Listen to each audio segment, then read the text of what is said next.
Hi students, அனைவருக்கும் வணக்கம். இன்னைக்கு வீடியோவில் நம்ம என்ன பார்க்க போறோம் அப்படின்னா டேட்டா ட்ரான்ஸ்ஃபர் குரூப் ஆஃப் இன்ஸ்ட்ரக்ஷன்ஸ்ல அடுத்த ஒரு 3 இன்ஸ்ட்ரக்ஷன் நம்ம பார்க்க போறோம். ஸோ ஆல்ரெடி நம்ம என்ன பண்ணியிருந்தோம் அப்படின்னா ஒரு 2 இன்ஸ்ட்ரக்ஷன் பார்த்துருந்தோம்.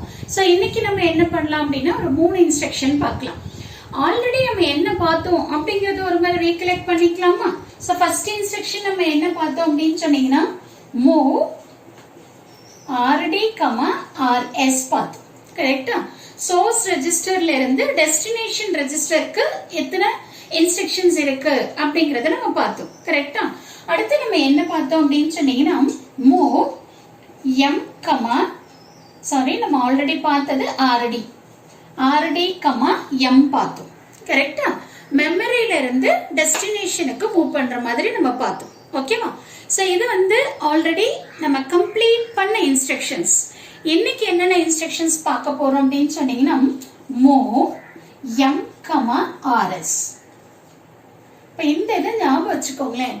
சோ இந்த ஃபர்ஸ்ட் இன்ஸ்ட்ரக்ஷன் ஞாபகம் வச்சுட்டு நீங்க என்ன பண்றீங்க, ஆல்ரெடி அப்படியே ரீடைன் பண்ணிட்டு இதை மெமரி ஆக்கிருங்க.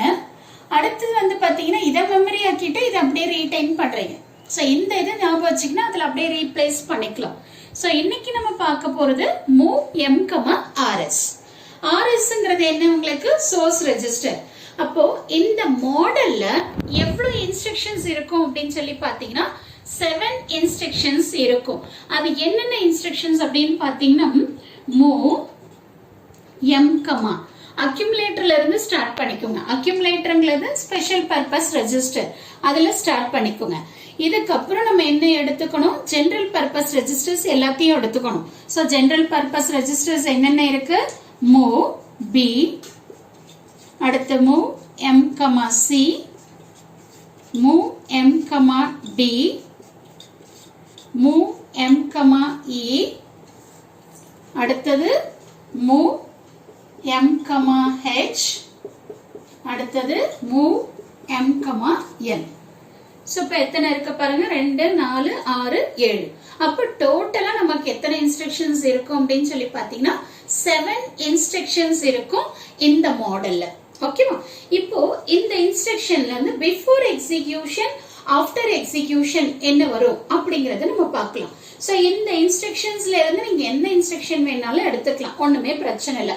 ஃபார் எக்ஸாம்பிள் நான் என்ன பண்றேன், மூவ் M, L ன்னு எடுத்துக்கிறேன். சோ அப்ப என்ன மீனிங், L ரெஜிஸ்டர்ல என்ன கண்டென்ட் இருக்கோ அந்த கண்டென்ட் எனக்கு எங்க மூவ் ஆகும், மெமரி லொகேஷனுக்கு மூவ் ஆகும். கரெக்டா? இப்போ நம்ம என்ன பண்ணலாம், பிஃபோர் எக்ஸிகியூஷன். சோ பிஃபோர் எக்ஸிகியூஷன்ல இது L ரெஜிஸ்டர். ஃபார் எக்ஸாம்பிள் இங்க ஒரு 25 இருக்குன்னு எடுத்துக்கோங்க. ஓகேவா? அடுத்து பாத்தீங்க அப்படின்னா சோ இங்க நமக்கு என்ன லொகேஷன் 4152. சோ நீங்க எது வேணாலும் எடுத்துக்கலாம். ஆக்சுவலா இங்க மெமரிங்கிறது எதை ரெப்ரசென்ட் பண்ணும், HL ரெப்ரசென்ட் பண்ணும். ஓகேவா? சோ இது பாத்தீங்க அப்படின்னா பிஃபோர் எக்ஸிகியூஷன். ஓகேங்களா? So before execution. சோ இங்க நீங்க உங்களுக்கு இந்த ரீட் ரைட் மெமரியை இண்டிகேட் பண்ணிக்கணும்.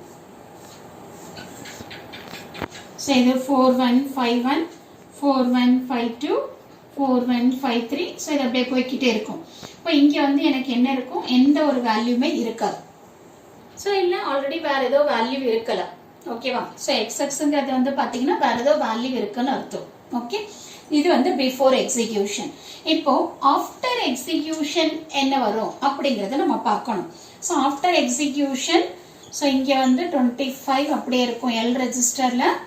அடுத்து பாத்தீங்கன்னா HL 4152. சோ இது பாத்தீங்கன்னா HL பார்ல இருக்கும். அடுத்து பாத்தீங்க அப்படின்னா இந்த read write memory. So 4151, 4152, 4153 etcetera. இப்போ ஆஃப்டர் எக்ஸிகியூஷன் என்ன அப்படின்னா, இப்போ நமக்கு என்ன சொல்லியிருக்கோம், L ரெஜிஸ்டர்ல இருக்கிறது M க்கு மூவ் ஆகும்னு சொல்லியிருக்கேன். இப்போ L ரெஜிஸ்டர்ல எனக்கு என்ன இருக்கு, 25 இருக்கு.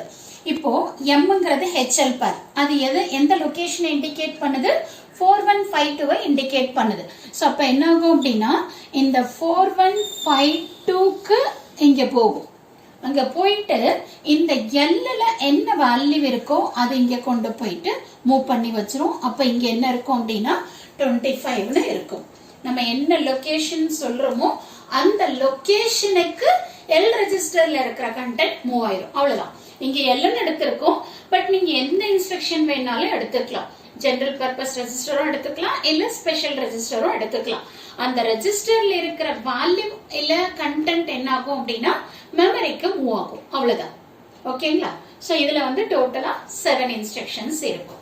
ஓகே, அடுத்த இன்ஸ்ட்ரக்ஷனுக்கு மூவ் பண்ணலாம்னு நினைக்கிறேன். சோ இது எல்லாமே மூவ்.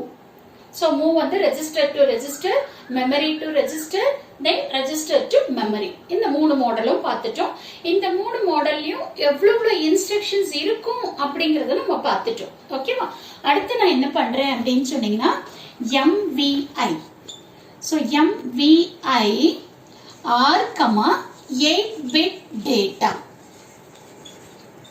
இங்க ஆறுங்கிறது எதை ரெப்ரசென்ட் பண்ணும் அப்படின்னா ரெஜிஸ்டரை ரெப்ரசென்ட் பண்ணும். சோ MVI ஐங்கிறது எதை இண்டிகேட் பண்ணுனா immediate.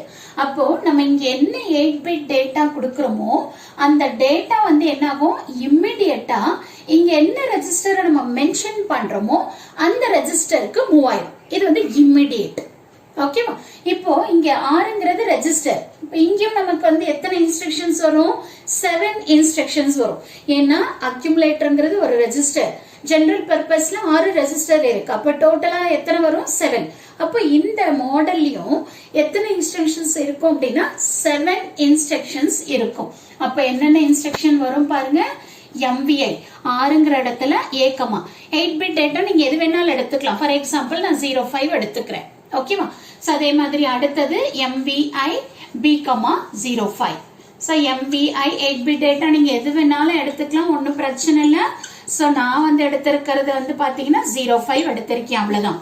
So MVI D, D எழுதியாச்சு. அடுத்து E, 05. அடுத்து வந்து பாத்தீங்க அப்படின்னா MVI H, 05.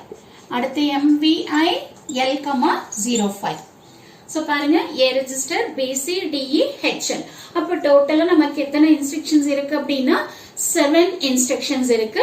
சோ இங்க 05ங்கிறது நம்மளோட 8-bit டேட்டா.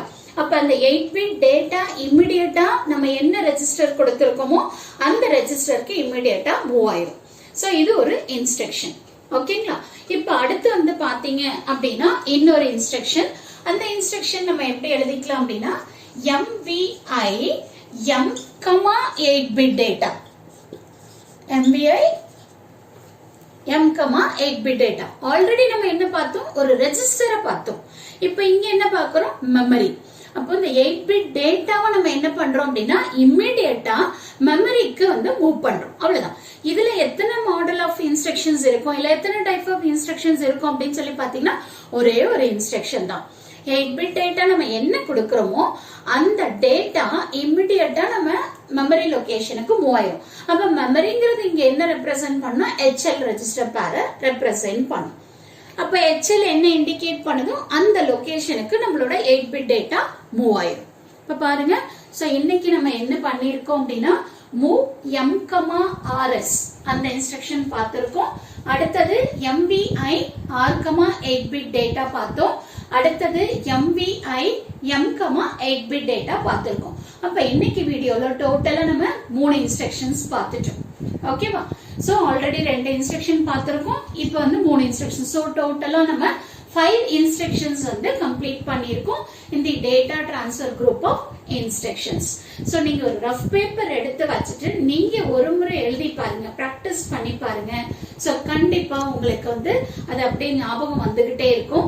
சோ இந்த மாதிரி நீங்க ஒவ்வொரு இன்ஸ்ட்ரக்ஷனும் என்ன பண்ணும், அதோட வேலை என்ன அப்படிங்கறத கிளியரா புரிஞ்சுக்கிட்டீங்க அப்படின்னா ப்ரோக்ராம் எழுதுறப்ப உங்களுக்கு ரொம்ப ஈஸியா இருக்கும். சோ கண்டிப்பா இந்த வீடியோ உங்களுக்கு யூஸ்ஃபுல்லா இருக்கும்னு நினைக்கிறேன். Thank you for watching this.